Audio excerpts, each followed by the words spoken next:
97.3 ESPN presents The Sports Bash with Mike Gill. It's time for Football at 4 with 97.3 ESPN.com's Andrew Dicecco. Powered by the Inside the Birds podcast. We recognize the ability of the roster that's put together right now. And I think we have the ability to do something really special with this group, but it's going to take a lot of hard work. Now, live from inside the Matt Black Kia Studios, it's Football at 4. Football at 4 is powered by the Inside the Birds podcast. Andrew Dicecco is here today. It's brought to you by PlaySugarHouse.com. Sign up now. They'll match your first deposit up to $250. Go to PlaySugarHouse.com, and we'll win real money with their sports book, along with casino games from the comfort of your home. You must be 21 or older to play. Gambling problem, call 1-800-GAMBLER. All right, let's get Andrew's take on this game, some X-Factors, some things to watch, some matchups here as the Eagles have their hands full with Aaron Donald, that we know. But what else about this team should we take a look at? Let's bring Andrew Dicecco from 97.3 ESPN.com and the InsideTheBirds.com podcast with us here on the Boardwalk Honda Hotline. And Andrew, you look at this Rams team, it's Aaron Donald. If I was to say, what is the identity of the Rams, what's your answer?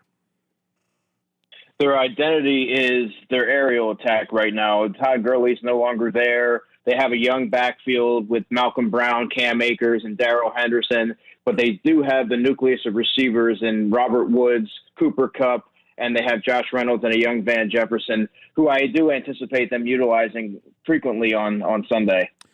So this is a team, by the way, you mentioned the passing game, and I think everybody has remembered them as this passing team. They ran the ball 40 times last week. Jim Schwartz stressed on Tuesday, hey, they're committed to the run. So is there some thought that maybe they are changing their identity? I think so. When you look at they brought in a new offensive coordinator in Kevin O'Connell. It's really the first offensive coordinator that the Rams have had since 2017 when, of course, they had Matt LaFleur. So he's bringing in some new ideas and concepts. Obviously, Sean McVay's still calling the plays. And there's going to be, the same subtleties that they've always had. You're going to see a heavy usage of 11 personnel, some pre-snap motion, and lots of play-action passes. I think that was they're kind of getting their footing in the first week. The running game was working. They wanted to go to it. They didn't have a receiver that really did any damage outside of Robert Woods, who had 8 targets and over 100 yards receiving. And he's really the engine of the passing game. Cooper Kupp gets a lot of the recognition, but make no mistake, Robert Woods is the engine that makes that offense go. Rams did try and commit to the run super heavy. Do you think that can actually benefit the Eagles?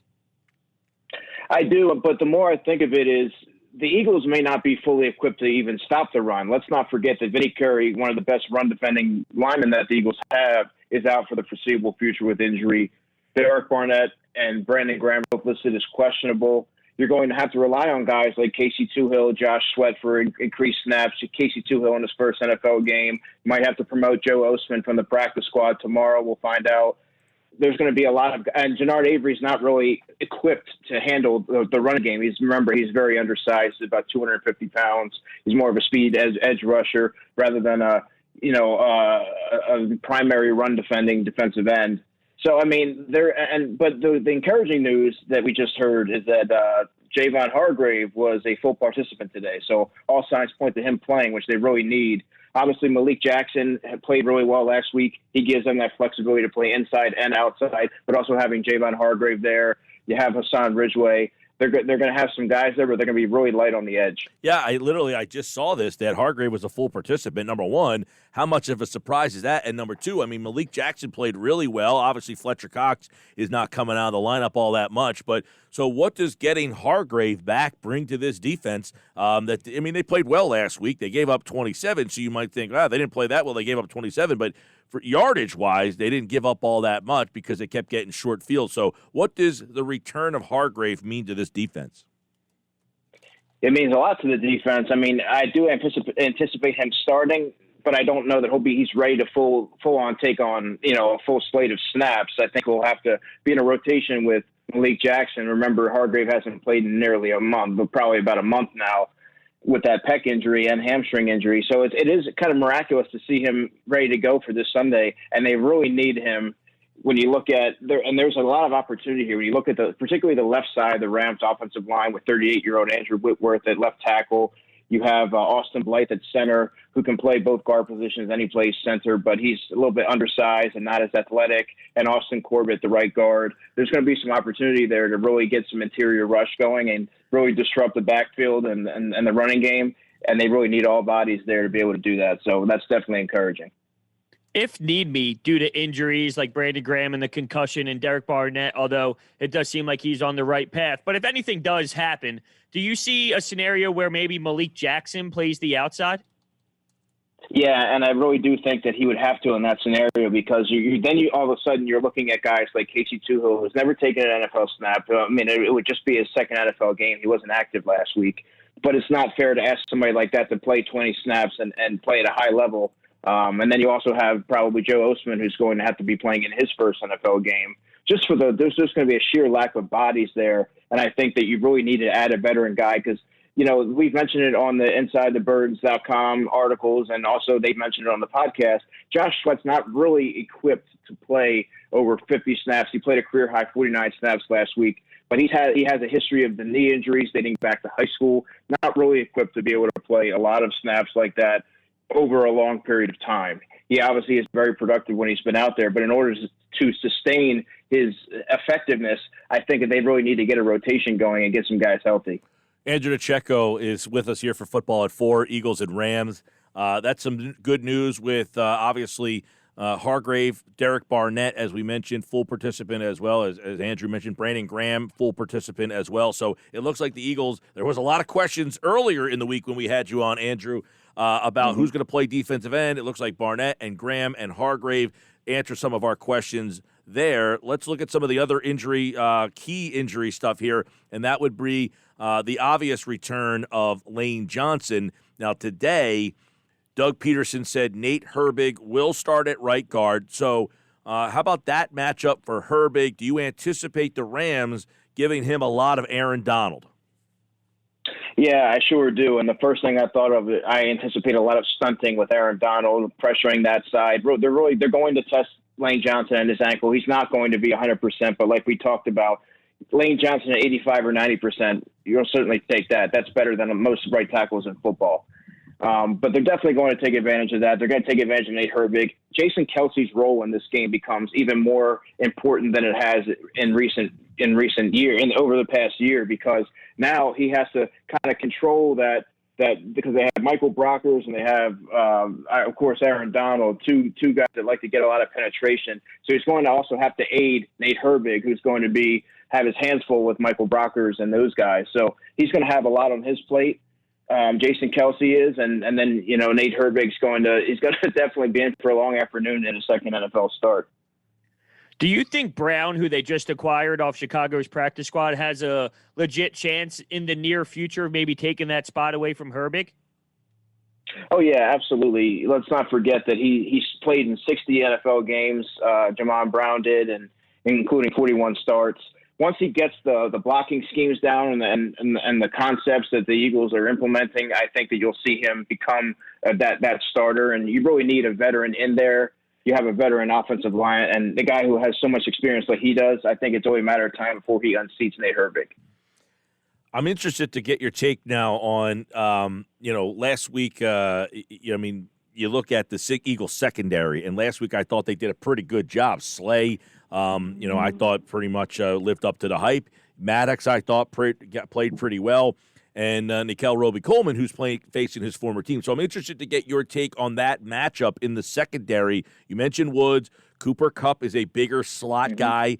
So how do the Eagles' defensive backs match up with this, which a lot of people think of the Rams. They think of this high-flying offense. But I think the Eagles' secondary matches up pretty well with them. Do you?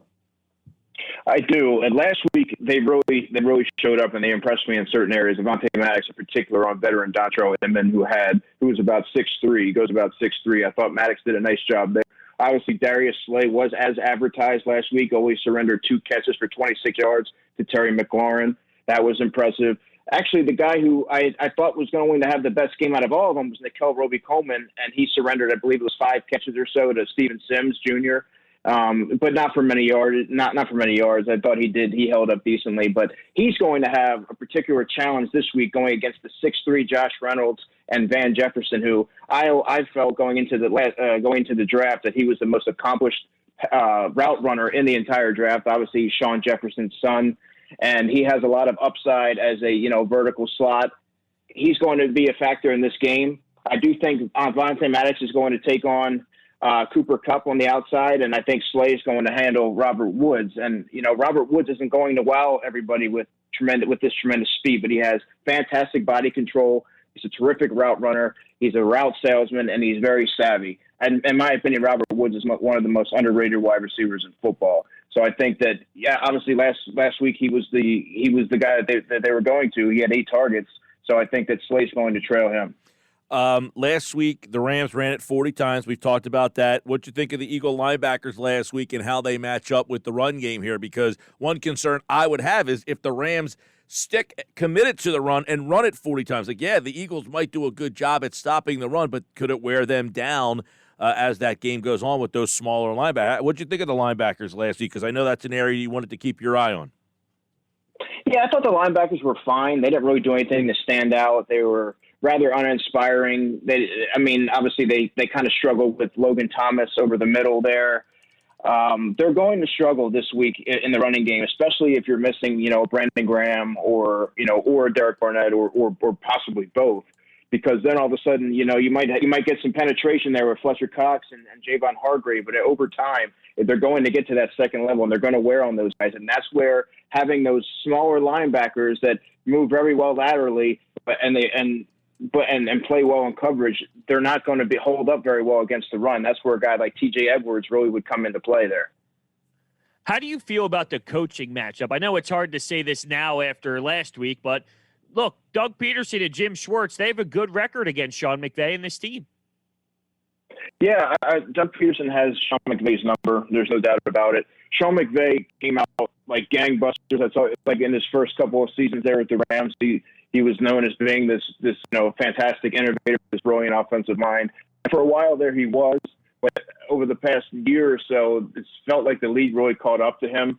There were certain things that weren't really going as anticipated. When you look at last season, on first down, when the Rams would run on 1st and 10 in the first half, in 2018 they averaged 6 yards per carry. Last season they were at 3.5 yards per carry.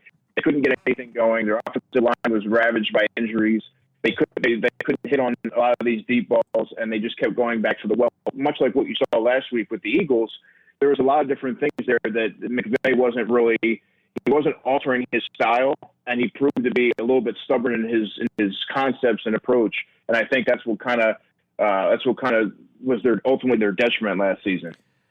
Speaking of the coaches, there was a interesting report last night that suggested that Doug Pederson was at the end of the line. I don't know what that means. Was he like out of patience, or they're coming to the end of the line from him? But what do you make of the fact that is there problems with the organization and Doug? Are they not seeing eye to eye on things? Well, what is your take on that?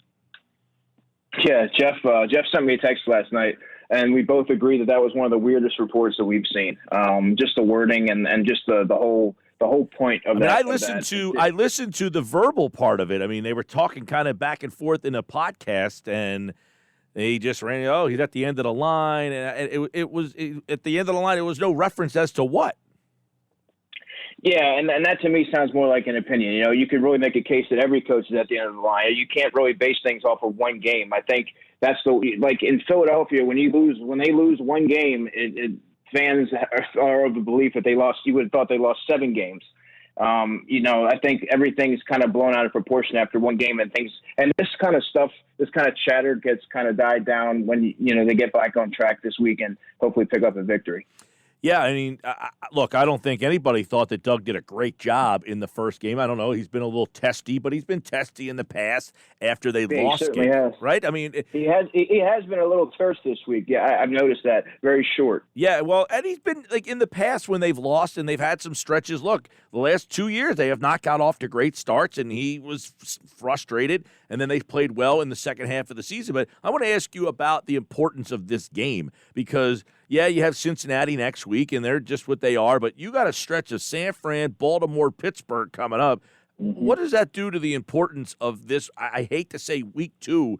I'm certainly not that guy that says it's must win, but man, that's a very daunting schedule you have coming up after next week.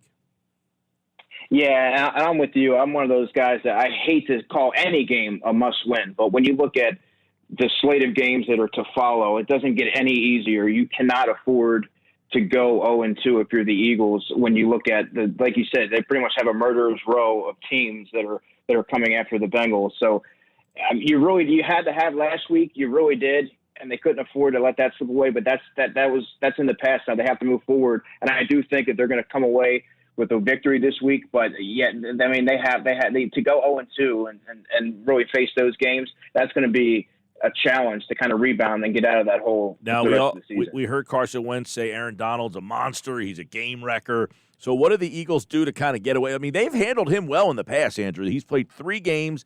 In 3 games against Philly, he has 5 tackles and no sacks. So whatever they've done, they have figured out a way to kind of neutralize him. Yeah, I mean, he's been their game wrecker, and then I should say he's been their primary game wrecker. And I think their approach going into the game, obviously, it's every team's approach, is don't let that guy beat you. Let somebody else. If someone's going to get through on the defensive line, let that be all right. But don't let the number 99 be the reason why our offense, our execution's off. And I think that Jeff Stoughton's blocking scheme, and he's schemed it up perfectly, and he really has been a non-factor. Aaron Donald has in those games. So. But now it's a different ball game, Mike, because you have a guy like Nate Herbig, and like they haven't gone into their matchups with such with an inexperienced line. I mean, obviously they're getting a lot of their veteran players back, but Nate Herbig's he's right in the middle of that line. So the communication and the familiarity playing next to Lane Johnson could be a factor on Sunday. Speaking of game-changing players, Miles Sanders looks to be back, and I just wonder, we saw what happened with Deshaun Jackson, and is this another scenario where maybe this coaching staff goes with the philosophy of let's make sure we ease him in so nothing significant happens? Yeah, exactly. And Miles Sanders is one of the most important players on offense, Hunter, and they're gonna. I would anticipate them being a little bit ginger and tentative in rushing him back, not to ensure that they don't rush him back, and gradually implement him into the offense, save him for crucial plays. Maybe instead of him getting 16, 18 touches, maybe he gets 11 or 12, and you kind of lean on Boston Scott. Boston Scott, by the way, I was not very impressed with him last week, but maybe you lean on somebody like him and really go back to the short passing game that you didn't do last week. And you saw there was opportunities there. Maybe you utilize a Boston Scott or a Corey Clement to kind of use that as an extension of the running game. Andrew, last week you mentioned a couple X factors. We'll get a couple from you this week. Greg Ward was one of them. Goddard had a really good game. How do those guys factor in against this Rams defense? Well, I think Greg Ward is a player that he's not going to burn you. He's not going to be a downfield burner. He has that lateral quickness, but he always has a knack for finding the soft spot in the zone. And you got to see that last week when Carson Wentz was on the move. Greg Ward found an opening and caught the football. He's very secure hands. There's a connection there with him and Carson. I think he's going to be fine in almost every matchup because he's a quarterback friendly player. So the X factor for the Eagles, I would say it's Dallas Goedert. I'm not really impressed with their linebackers of the Rams. If you look at what they have there, Samson Ebukam he's a more athletic edge rusher, but in the middle there they have Micah Kaiser and Troy Reeder. Those are 2 guys that are more proficient against the run rather than being adept in pass coverage. So I think there'll be opportunities there to attack the Rams in the intermediate routes and through the seam there with Dallas Goedert and Zach Ertz. And then I would say the Rams X factor is going to be Robert Woods. Robert Woods, like I was saying, he's the engine that makes things go. When he got going early last week, it opened up the running game and all these different things, all these different options for the Rams. And Cooper Kupp wasn't even really a factor last week. So if you get Robert Woods going, it seems to open up the floodgates on offense and just kind of create all these different options that they have there. So.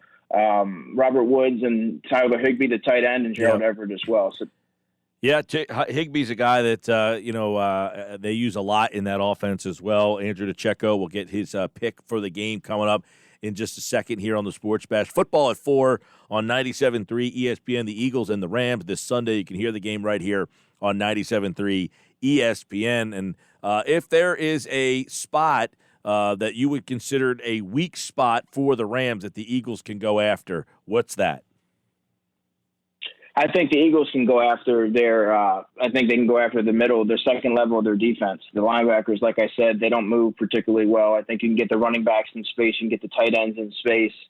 That's what's really going to open things up. You're going to look at Jalen Ramsey, who's probably going to be shadowing Deshaun Jackson. I think Jalen Reagor has an opportunity here, one-on-one coverage with Troy Hill, who doesn't run particularly well. I believe he's about a 4.5 or 4.6 speed guy, scrappy player, very smart player, physical. But I think Jalen Reagor can get one over the top on him. I don't think there's anybody that the Rams have outside of Ramsey that can take Jalen Reagor one-on-one. They do have a fantastic free safety in John Johnson III, who I think that if he provides coverage over the top, it's going to be challenging. But one-on-one coverage, I think Jalen Reagor is going to be able to take advantage of single coverage.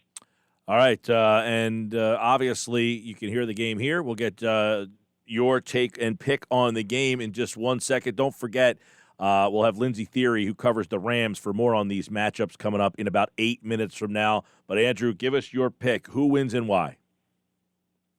I like the Eagles to win this game 27-24. I think that they're not going to they're not going to make the same mistakes that cost them last week. I think Carson Wentz is going to be, they were probably on Carson Wentz this week on some of his mechanics and fundamentals, and Carson wants to make sure that he's not the top of conversation for a bad reason. And Doug, I think Doug, you could hear him all week in the press conference. He definitely was a little bit shorter, and I think he wants to prove that, he's been questioned all week, and he made comments about, the writers writing something so eloquently about, his play calling and this, that, and the other thing. So I think he's going to come out on fire, and there's opportunity there, and I think they're going to strike early, and they're not going to make the same mistakes. All right, Andrew Lexham, 27-24. Sal Powell earlier, 20-17. We'll have our picks later on in the show. And, of course, Andrew Dicecco, powered by the Inside the Birds podcast, like all guests appeared via the Boardwalk Honda hotline. All right, Andrew, enjoy the game. You too, guys. Take care.